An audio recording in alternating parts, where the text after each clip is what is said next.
Subscribe करिए हमारे channel target UP TET CTET को और बेल आइकन को दबाइए। हेलो दोस्तों, मैं आनंद स्वागत करता हूं आप सभी का आपके अपने चैनल और app target UP TET CTET में। दोस्तों, हम सॉल्व कर रहे हैं आपके डीएलएड थर्ड सेमेस्टर के कंप्यूटर के जितने भी प्रश्न पत्र आए हैं। अभी तक 16 का हमने सॉल्व कर लिया है। इस वीडियो में हम लोग 17 करने वाले हैं और आने वाली क्लासेस में हम लोग 18, 19, 20 भी करने वाले हैं। ठीक है, तो जितने क्वेश्चन पेपर हैं सभी मैं सॉल्व कराऊंगा और मैथ का मैं ऑलरेडी सॉल्व करा चुका हूं। मैथ की सभी क्लासेस, राजन सीरीज और सभी क्वेश्चन पेपर 5 साल के सब मैं सॉल्व करा चुका हूं। सभी का लिंक आपको नीचे डिस्क्रिप्शन बॉक्स में मिल जाएगा, तो सभी आप देख लीजिए, अपनी तैयारी को आप बेहतर बनाइए।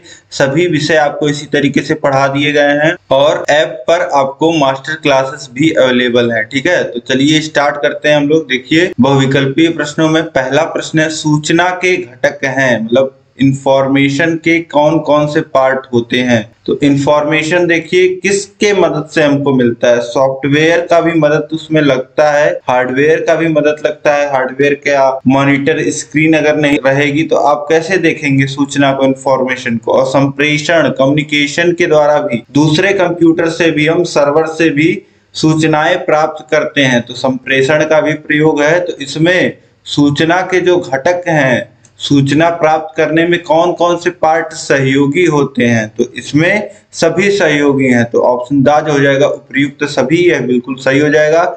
इसके बाद देखिए प्रश्न संख्या 2 है, शिक्षा में सूचना एवं संचार प्रौद्योगिकी का अनुप्रयोग है। तो शिक्षा में सूचना एवं संचार प्रौद्योगिकी यानी कि इंफॉर्मेशन एंड कम्युनिकेशन टेक्नोलॉजी जो है उसका उपयोग कहाँ कहाँ होता है। विषय के समाकलन में, सब्जेक्ट इंटीग्रेशन में, सब्जेक्ट के जो बिखरे हुए रूप हैं उनको एक जगह इकट्ठा करना और फिर विषय का मूल्यांकन करना। विषय का मूल्यांकन भी होता है शिक्षा, सूचना एवं संचार प्रौद्योगिकी के द्वारा। ठीक है, तो ऑप्शन सा जो हो जाएगा आ व बा दोनों, यह दोनों सही हो जाएंगे।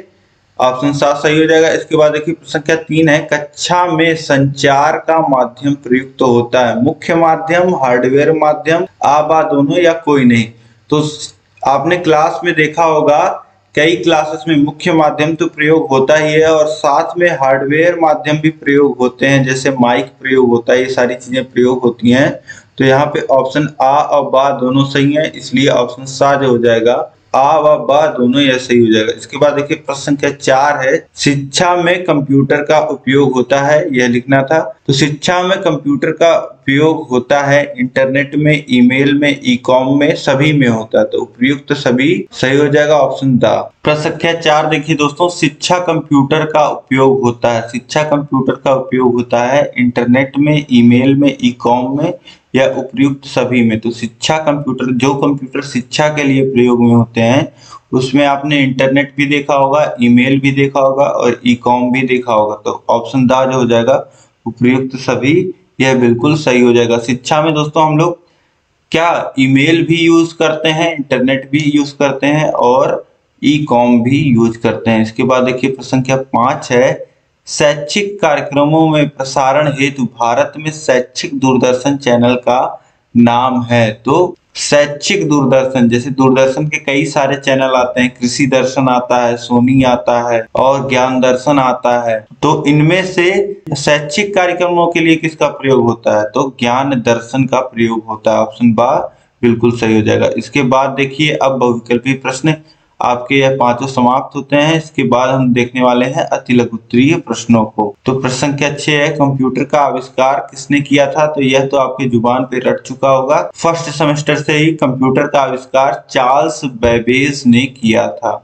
कंप्यूटर का आविष्कार चार्ल्स बेबेज ने किया था। ठीक है, तो चार्ल्स बेबेज, यह नाम बहुत इंपॉर्टेंट है, आप लोग याद रखिएगा। बहुविकल्पीय अति लघुत्तरीय में कहीं भी पूछ सकता है। अब इसके बाद देखिए प्रश्न संख्या 7 है, कंप्यूटर की शिक्षा का क्या अर्थ है। तो देखिए कंप्यूटर शिक्षा का अर्थ, कंप्यूटर शिक्षा से जटिलतम प्रश्नों तथा समस्याओं का हल आसानी से किया जा सकता है। व्यवसायिक क्षेत्र की सफलता के लिए कंप्यूटर का ज्ञान अति आवश्यक बन गया है।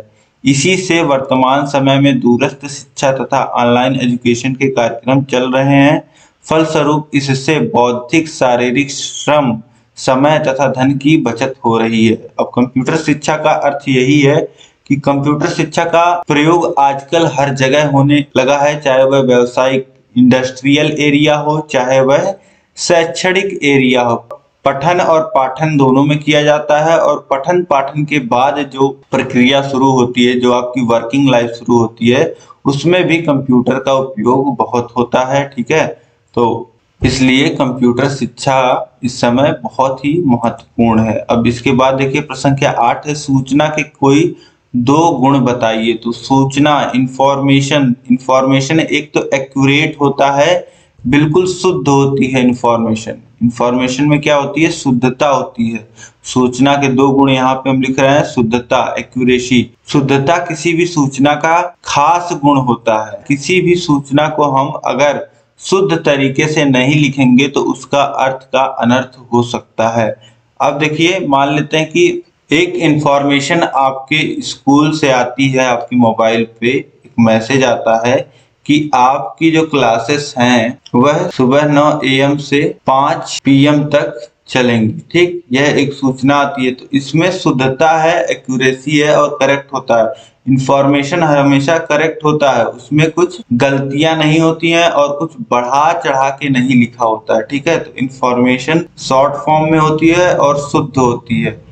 अब यहीं पे अगर इंफॉर्मेशन में कोई गलती हो जाती है, ठीक है, और कंप्यूटर के द्वारा कोई गलती नहीं होती है इंफॉर्मेशन में, यह जान लीजिए आप लोग। कंप्यूटर कभी भी गलत नहीं करता है, गलत जो होता है वह इंसान के द्वारा इनपुट देने में गलती होती है। यहाँ पे गलती हो सकती थी, अगर यहाँ 9 PM हो जाता तो ये क्या हो जाता? अर्थ का अनर्थ हो जाता। 9 PM यानी कि रात से, और फिर 5 PM यानी कि शाम 5 बजे तक। ठीक है, तो अर्थ का अनर्थ इसी तरीके से होता है। अब एक तो इंफॉर्मेशन में शुद्धता, एक्यूरेसी होनी चाहिए, और दूसरा क्या है? समय से, टाइमली, किसी भी सूचना का जहां तक संभव हो शीघ्र अतिशीघ्र उत्तर देना चाहिए। ठीक है, तो सूचना अगर टाइम से मिले तभी उसका अर्थ है। अब जैसे आज बारिश होने की संभावना है, यह मान लेते हैं कि वेदर फोरकास्ट जो जलवायु विभाग है उसके तरफ से हमारे पास आज 5 बजे मैसेज आता है, लेकिन बारिश जो है वह सुबह 11 बजे से ही हो गई। तो समय से सूचना मिलना बहुत आवश्यक है। यह हमें कल ही सूचना मिल जाना चाहिए था कि कल बारिश होने वाली है। ठीक है,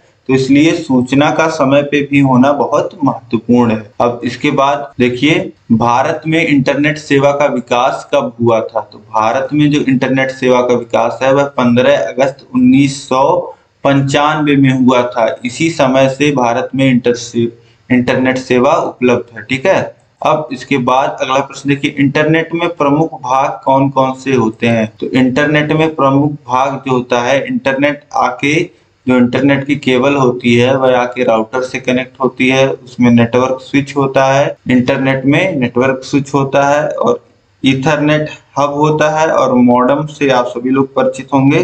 पहले नेट इसी के माध्यम से हम लोग चलाते थे, मॉडेम कंप्यूटर में लगाते थे और उसी के माध्यम से इंटरनेट को एक्सेस करते थे। मॉडेम जैसे आजकल आप लोग पेन ड्राइव देखते हैं, उसी तरीके की एक डिवाइस होती थी जिससे हम लोग इंटरनेट का उपयोग कर पाते थे। अब इसके बाद देखिए अगला है 10 नंबर हो गया क्वेश्चन। इसके बाद देखिए 11 नंबर प्रश्न है, स्मार्ट कक्षाओं से आप क्या समझते हैं? तो स्मार्ट कक्षाओं से हम क्या समझते हैं, देख लीजिए। स्मार्ट बोर्ड USB केबल के सहायता से कंप्यूटर के साथ जुड़ा रहता है और साथ में प्रोजेक्टर VGA केबल की सहायता से कंप्यूटर से जुड़ा होता है। इन सारे इलेक्ट्रॉनिक उपकरणों की मदद से जिस क्लासरूम में शिक्षा दिया जाता है या पठन पाठन किया जाता है, स्मार्ट क्लास कहते हैं। अब स्मार्ट क्लास में दोस्तों कई तरीके की क्लासेस हो सकती हैं, या तो प्रोजेक्टर के माध्यम से वहां पे पढ़ाई हो या स्मार्ट बोर्ड के माध्यम से पढ़ाई हो। स्मार्ट बोर्ड को या फिर प्रोजेक्टर, दोनों को ही आपको कंप्यूटर से कनेक्ट करना होता है और तब उस पे स्मार्ट बोर्ड पे या फिर प्रोजेक्टर पे आप चीजें बालकों को समझा सकेंगे, बता सकेंगे। ठीक है, और स्मार्ट बोर्ड और प्रोजेक्टर पर समझाना बच्चों को आसान होता है टेक्नोलॉजी की मदद से, इसलिए इसका प्रयोग अब जगह जगह होने लगा है। ठीक है, तो अब अगला प्रश्न देखते हैं हम लोग, प्रश्न संख्या 12 लघु उत्तरीय प्रश्न अब स्टार्ट हो रहे हैं। तो लघु उत्तरीय प्रश्न यहाँ पे आपके खत्म हो गए। प्रश्न संख्या 12 है, ऑनलाइन चैटिंग से क्या लाभ है। तो देखिए, ऑनलाइन चैटिंग से लाभ, अगर आप अकेले हैं और आसपास दोस्त नहीं है तो ऐसे समय में यह आपकी मदद करता है और आपको दोस्तों से जोड़ता है। साथ ही आप अगर दिल्ली में रहते हैं और दोस्त बनाना चाहते हैं तो दूर देश में, तब भी यह आपकी मदद करता है। चैटिंग का फायदा उनको होता है जिनका काम अलग अलग राज्यों या देशों में होता है। अब चैटिंग आप सभी लोग को बताना नहीं है, आप सभी लोग परिचित हैं कि चैटिंग के क्या क्या फायदे हैं। तो बहुत ही आसानी से आप लिख लोगे। चाहे फॉर्मल बातचीत हो, ऑफिशियल बातचीत हो, तो इसमें भी मदद करता है, या इनफॉर्मल बातचीत हो, जैसे आपस में दोस्ती यारी की बातचीत हो, इसमें भी ऑनलाइन चैटिंग मदद करता है। ठीक, अब इसके आगे हम लोग देखते हैं प्रश्न संख्या 13, डिजिटल विषय वस्तु के संसाधन कौन कौन से हैं। डिजिटल विषय वस्तु के संसाधन कौन कौन से हैं। तो देखिए डिजिटल विषय वस्तु के संसाधन है ई बुक। अब डिजिटली आप किस प्रकार से सब्जेक्ट को पढ़ सकते हैं, तो ई बुक के माध्यम से, ई ट्यूटोरियल के माध्यम से, और ट्रेनिंग वीडियोस का उपयोग करके, या फिर यूट्यूब का उपयोग करके, जैसा अभी आप कर रहे हैं। तो आप समझ गए होंगे कि डिजिटल विषय वस्तु के साधन कौन कौन से हैं। ई बुक यानी कि इलेक्ट्रॉनिक बुक, जैसे पीडीएफ के माध्यम से या किसी माध्यम से आप देखते होंगे। किंडल अमेज़न का प्रोडक्ट है, वह आपने देखा होगा। वहां पे जैसे आप अमेज़न से बुक ऑर्डर करते हो, खरीदते हो, वैसे ही आप उस बुक का किंडल फॉर्म में या इलेक्ट्रॉनिक फॉर्म में उस बुक को खरीद सकते हैं। वह थोड़ी सस्ती पड़ती है और उसके माध्यम से आप पढ़ाई कर सकते हैं। इसके अलावा ई ट्यूटोरियल से आप पढ़ सकते हैं। ट्रेनिंग वीडियोस, कुछ रिकॉर्डेड वीडियोस कोई पेन ड्राइव में आपको दे दे, उससे पढ़ सकते हैं। और यूट्यूब का प्रयोग करके आप पढ़ ही रहे हैं। ठीक है, तो ये सारी चीजें आप लिख लीजिएगा डिजिटल विषय वस्तु के साधन में। अब इसके बाद देखिए प्रश्न संख्या 14 है, ई बुक से आप क्या समझते हैं। अभी मैं आपको ई बुक बता ही रहा था। तो ई बुक एक इलेक्ट्रॉनिक पुस्तक होती है। इसका अर्थ डिजिटल पुस्तक से है। इसमें कागज का प्रयोग नहीं किया जाता है। यह एक डिजिटल फाइल होती है। इसे इलेक्ट्रॉनिक डिवाइस, कंप्यूटर, मोबाइल एवं अन्य डिजिटल उपकरणों द्वारा पढ़ा जा सकता है। इसके प्रयोग करने के लिए इंटरनेट की आवश्यकता होती है। ई बुक कई फॉर्मेट में बनाई जाती है, जैसे PDF, portable document format, XPS इत्यादि में। इसमें सबसे अधिक पीडीएफ फाइल प्रचलित है। भविष्य में कागज की पुस्तकों के स्थान पर ऑडियो पुस्तक, मोबाइल टेलीफोन पुस्तक, ई पुस्तक का प्रयोग किया जाएगा। तो अभी मैंने आपको बताया दोस्तों ई बुक के बारे में। ई बुक जैसे मैंने अमेज़न का किंडल आपको बताया, इसी प्रकार से बहुत सारी ई बुक आती हैं, ऑडियो बुक आती हैं। तो ई बुक में क्या होता है कि आपको ई बुक अगर आप खरीदते हो या ई बुक कहीं से आपको फ्री में मिलती है, तो ई बुक को आप वह प्रिंटेड फॉर्म में आपको नहीं मिलेगी। वह आपको मोबाइल में ही या फिर कंप्यूटर में ही एक फाइल के रूप में मिलेगी। उसी फाइल से ही आप पढ़ पाओगे उसको स्क्रीन पे। ठीक है, अब इसके बाद अगला प्रश्न देखते हैं हम लोग। प्रश्न संख्या 15 है, शिक्षक के उपयोग में आने वाली मुफ्त डिजिटल शैक्षिक संसाधन कौन कौन से हैं। अब शिक्षक के उपयोग में आने वाले मुफ्त डिजिटल शैक्षिक संसाधन कौन कौन से हैं देख लीजिए। अब यहाँ पे देखिए मुफ्त डिजिटल शैक्षिक संसाधन। तो प्रभावी शिक्षण के लिए शिक्षण संसाधन बहुत आवश्यक है। शिक्षण संसाधन मतलब जिससे टीचर क्लास में पढ़ाते हैं। ठीक है, और मुफ्त डिजिटल शैक्षिक संसाधन का मतलब हो गया है कि ऐसे संसाधन जिसके माध्यम से शिक्षण जो है, शिक्षण कार्य जो है वह और प्रभावी बनाया जा सके। तो देखिए इसका प्रयोग शिक्षण अधिगम प्रक्रिया को सुविधाजनक बनाने के लिए किया जाना चाहिए। ओपेके, अब देखिए ओपेके क्या है, ऑनलाइन पब्लिक एक्सेस कैटलॉग, ओपीएसी या बस एक लाइब्रेरी। कैटलॉग एक मुक्त पुस्तकालय या पुस्तकालयों के समूह द्वारा रखी गई टेक्स्ट फाइलों, ई पुस्तकों, पत्रिकाओं आदि जैसी सामग्री का एक डिजिटली डेटाबेस है। ठीक है, तो इसमें दोस्तों आप ई बुक्स लिख सकते हैं। ये सारी चीजें क्या होती हैं, यह सारी चीजें पढ़ाने में मदद करती हैं शिक्षकों को। इसके बाद देखिए पुस्तकालय के नियंत्रण में किसी भी वस्तु का पता लगाने के लिए संरक्षक ऑनलाइन पुस्तकालय सूचीकरण सॉफ्टवेयर का उपयोग कर सकते हैं। अब देखिए, पढ़ाने के साथ साथ पुस्तकालय में भी क्या किया जा सकता है, पुस्तकालय में भी पुस्तकों को कौन पुस्तक ला रहा है, कौन पुस्तक ले जा रहा है, सारी एंट्री जो संरक्षक होता है पुस्तकालय में उसके द्वारा किया जा सकता है सॉफ्टवेयर की मदद से। ठीक है। और अगला पॉइंट देखिए, किताबें, पत्रिकाएं और विभिन्न शिक्षण सामग्री शिक्षक द्वारा ऑनलाइन शिक्षण कक्षाओं में छात्रों को साझा की जा सकती हैं। तो चाहे वह किताबें हैं, पत्रिकाएं हैं, वह डिजिटल रूप में शिक्षक चाहे तो छात्रों के साथ साझा कर सकता है। ठीक है। तो इस प्रकार से आप समझ पा रहे होंगे मुक्त डिजिटल शैक्षिक संसाधन कौन कौन से हैं। ठीक है। तो यह आप लिख लोगे। इसके बाद देखिए प्रश्न संख्या 16 है, एजुसेट का परिचय दीजिए। तो एजुसेट, जिससे नाम से ही आप समझ रहे हैं, एडू का मतलब क्या है, एजू का मतलब है एजुकेशन से, और सेट का मतलब किससे है, सैटेलाइट से।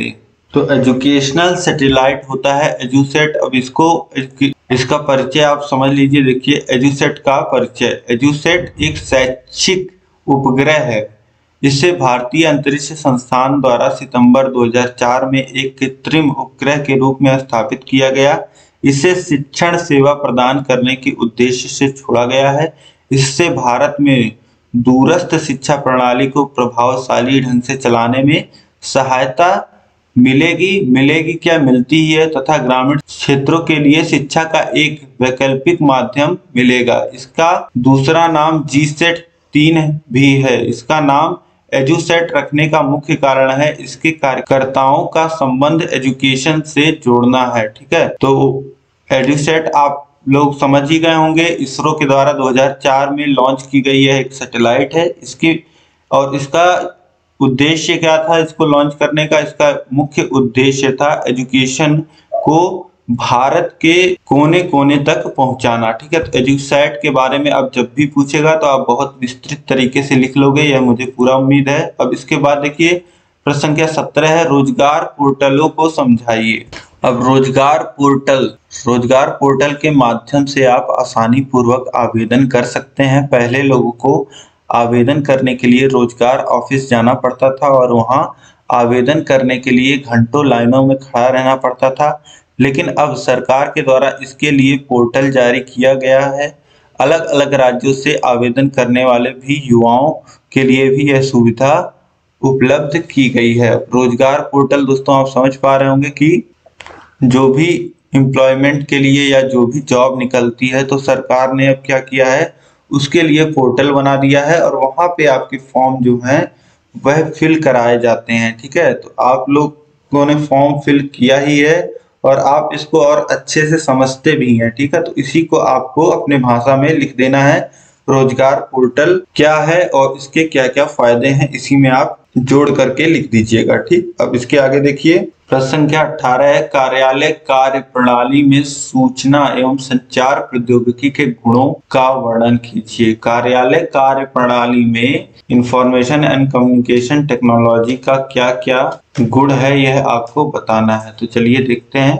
अब उत्तर देखिए दोस्तों, कार्यालय कार्य प्रणाली में सूचना एवं संचार प्रौद्योगिकी के गुण निम्नलिखित हैं। देखिए पहला गुण है, कार्यालय में कामकाज के सभी पहलुओं में मुख्य रूप से योगदान देना। अब सूचना एवं संचार प्रौद्योगिकी जो होता है वह कार्यालय में हर कामकाज के सभी पहलुओं में मुख्य रूप से योगदान देता है और सूचनाओं के आवागमन में गतिशीलता प्रदान करता है, मतलब तेजी से सूचनाओं का आदान प्रदान किया जा सकता है। और तीसरा देखिए, कार्यालय की गतिविधियों को पूर्ण करने के लिए कुशल एवं प्रभावी रूपरेखा प्रदान करता है। किस प्रकार से गतिविधियां मूवमेंट्स की जाएंगी, क्या क्या काम कब किया जाएगा, यह भी इंफॉर्मेशन एंड टेक्नोलॉजी की मदद से हमें ज्ञान होता है। ठीक है। और प्रश्न क्या, अब चौथा देखिए, कार्यालय के विभिन्न विभागों और उनके सदस्यों के बीच सामंजस्य स्थापित करता है।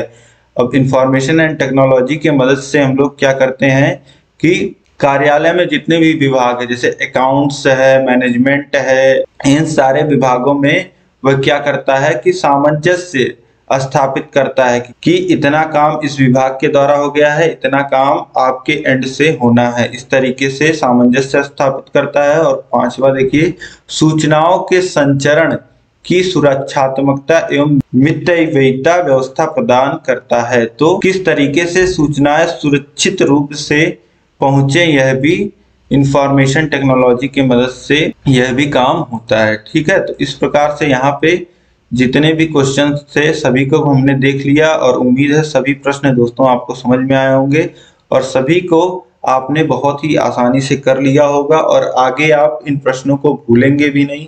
ठीक है, तो अगर अभी भी कहीं अगर आपको दिक्कत आ रही है तो आप मुझे कमेंट करके बताइए और इस वीडियो को 2 बार आप देखिए तो आपको चीजें और क्लियर होंगी। और वीडियो को आप लाइक कर दीजिए, सभी लोग लाइक कर दीजिए और चैनल को अगर अभी तक आपने सब्सक्राइब नहीं किया है तो चैनल को सब्सक्राइब जरूर कर लें। साथ ही बेल आइकन होगा उस पर ऑल सेलेक्ट कर लें ताकि सभी नोटिफिकेशंस आपको मिल पाए। इसी तरीके से हमने आपको सभी विषय पढ़ा दिए हैं। सभी विषयों का लिंक आपको नीचे डिस्क्रिप्शन बॉक्स में, कमेंट बॉक्स में मैं दे दूंगा और ऊपर आई बटन में दे दूंगा।